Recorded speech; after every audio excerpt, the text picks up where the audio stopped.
Hey there, Marvel fans! Have you ever watched an X-Men movie and thought, wait a second, isn't Wolverine supposed to be shorter? You're not alone.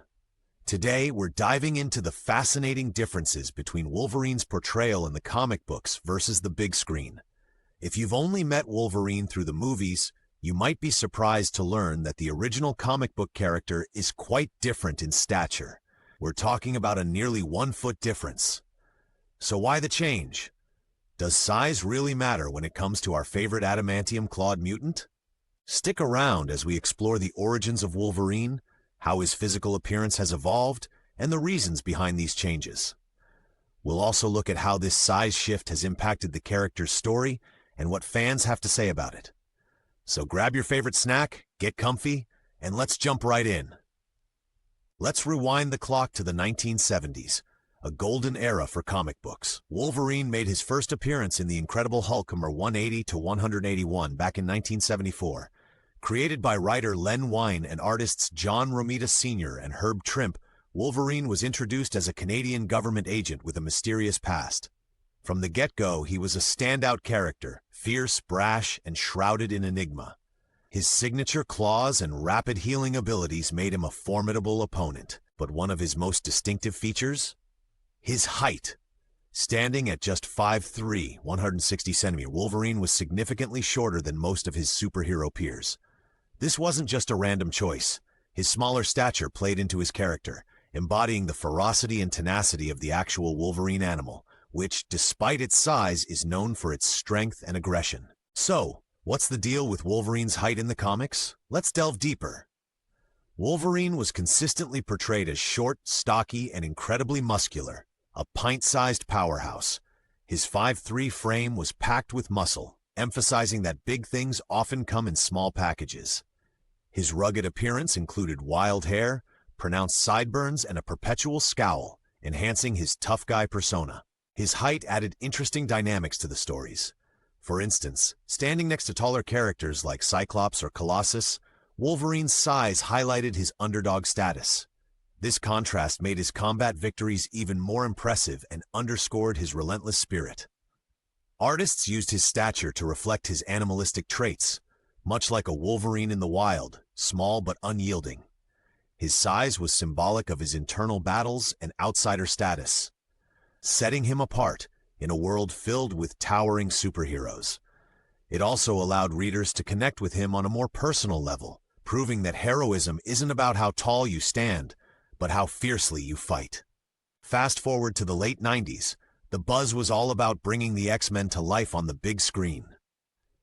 Casting began, and fans were eager to see who would take on the iconic role of Wolverine.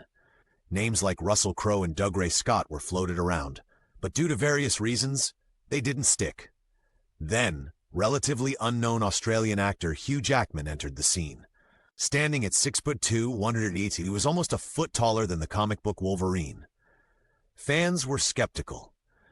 Could this tall musical theater actor truly capture the essence of the gritty, short-statured Logan? There was a lot of chatter on early internet forums and among comic aficionados about this unexpected casting choice. Despite initial doubts, Hugh Jackman took on the role and made it his own. His physical portrayal differed significantly from the comics, not just in height, but also in overall appearance. Jackman's Wolverine was tall, with a lean yet muscular build. Over the years, he amped up his training to present an increasingly ripped physique, especially noticeable in later movies like The Wolverine and Logan. His hairstyle and sideburns paid homage to the comic look, but the costume designers opted for more modern, tactical gear over the classic yellow spandex. The height difference changed certain dynamics. On screen, Wolverine no longer appeared as the smaller, scrappy fighter, but stood eye to eye with or even above his fellow mutants. This altered how his character interacted with others and shifted the visual storytelling. However, Jackman managed to capture Wolverine's intense and brooding nature, bringing depth to the character that resonated with audiences worldwide. So why did Hollywood supersize Wolverine? Let's unpack this decision. Casting directors faced the challenge of finding an actor who could embody Wolverine's complex personality, a mix of ferocity, vulnerability, and charisma. While physical resemblance was important, acting ability and screen presence were paramount. The pool of actors who fit the exact physical profile and could deliver the needed performance was limited. Hugh Jackman, despite being taller, impressed the team with his audition. His ability to convey the character's inner turmoil and toughness won them over. From a filmmaking perspective, working with a taller actor simplified production logistics. Camera work, fight choreography, and on-screen chemistry with other actors flowed more naturally, without having to compensate for significant height differences. Hollywood often favors taller leading men, associating height with heroism in visual media. The decision aimed to appeal to a broader audience beyond just comic book fans. Director Bryan Singer and the producers prioritized capturing Wolverine's essence over exact physical replication. They believed that the character's core traits, his grit, his struggle with his past, and his complex relationships, were more crucial than his height. In the end, acting prowess took precedence, and Jackman delivered on that front spectacularly. The change in height inevitably affected Wolverine's portrayal and relationships on screen. In the comics, his shorter stature contributed to a classic little guy narrative, overcoming obstacles despite physical limitations. In the movies, this angle was less emphasized, shifting focus to other aspects of his character. Wolverine's interactions with other characters like Cyclops and Jean Grey were reimagined.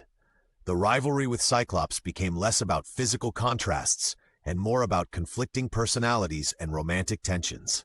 Fight scenes showcased Wolverine as a more conventional action hero. Instead of relying on cunning and agility to outmaneuver larger foes, movie Wolverine often matched them in size and strength. This altered the dynamic of his battles, but allowed for visually impressive action sequences. Despite these differences, the films maintained core elements of Wolverine's story: his search for identity, struggles with immortality, and reluctance to become part of a team. Jackman's performance ensured that the character's depth was not lost, even if his stature was heightened. Ultimately, while the storytelling shifted to accommodate the physical changes, the essence of Wolverine as a conflicted hero remained intact, resonating with both new audiences and longtime fans.